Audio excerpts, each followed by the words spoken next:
पूरे देश में अपने अस्तित्व को खोती हुई कांग्रेस लगातार टूटती हुई जा रही है।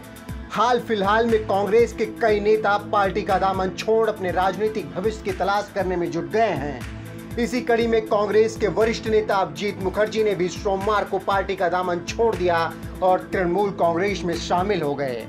आपको बता दें कि अभिजीत मुखर्जी देश के पूर्व राष्ट्रपति प्रणब मुखर्जी के बेटे हैं और कांग्रेस के वरिष्ठ नेता, जो कि काफी सालों से पार्टी की सेवा करते आ रहे थे, लेकिन सोमवार को कोलकाता में आयोजित एक कार्यक्रम में शामिल होकर अभिजीत मुखर्जी ने टीएमसी का दामन थाम लिया।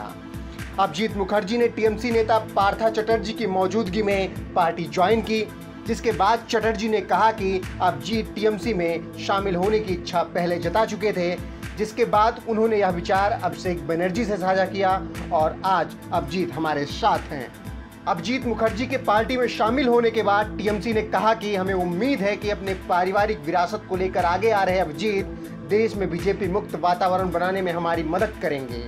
वहीं पार्टी का दामन थामने के बाद अभिजीत मुखर्जी ने कहा कि काफी पहले वह अपने माता पिता के साथ पार्था चटर्जी से मिले थे, जिसके बाद उन्होंने टीएमसी में आने का मन बना लिया था।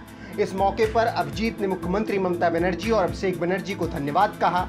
इसके आगे बोलते हुए अभिजीत ने कहा कि मैं कभी सरकारी नौकरी छोड़कर कांग्रेस में शामिल हुआ था, क्योंकि तब यहाँ लेफ्ट का माहौल था और ममता उसको लीड कर रही थी, लेकिन अब परिस्थितियां अलग हैं। इसके अलावा बीजेपी पर हमला बोलते हुए मुखर्जी ने कहा कि ममता ने एक धार्मिक पार्टी का रथ बंगाल में रोक दिया है, वह पूरे भारत में संघर्ष करेंगी और जीतेंगी।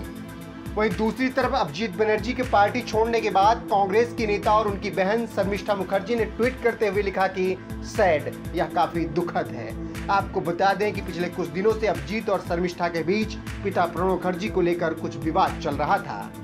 अगर इससे इतर अभिजीत मुखर्जी की बात करें तो अभिजीत भेल, सेल और मारुति जैसे संस्थानों में काम कर चुके हैं, जिसके बाद उन्होंने सरकारी नौकरी से इस्तीफा दे दिया और 12वीं लोकसभा के दौरान जब प्रणब मुखर्जी देश के राष्ट्रपति बने तो पिता के खाली स्थान को भरने के लिए अभिजीत ने जहांगीरपुर सीट से लोकसभा चुनाव लड़ा और जीत दर्ज की। इसके बाद साल 2014 में बीजेपी की प्रचंड लहर होने के बावजूद भी जहांगीरपुर सीट से अभिजीत मुखर्जी ने जीत दर्ज की थी।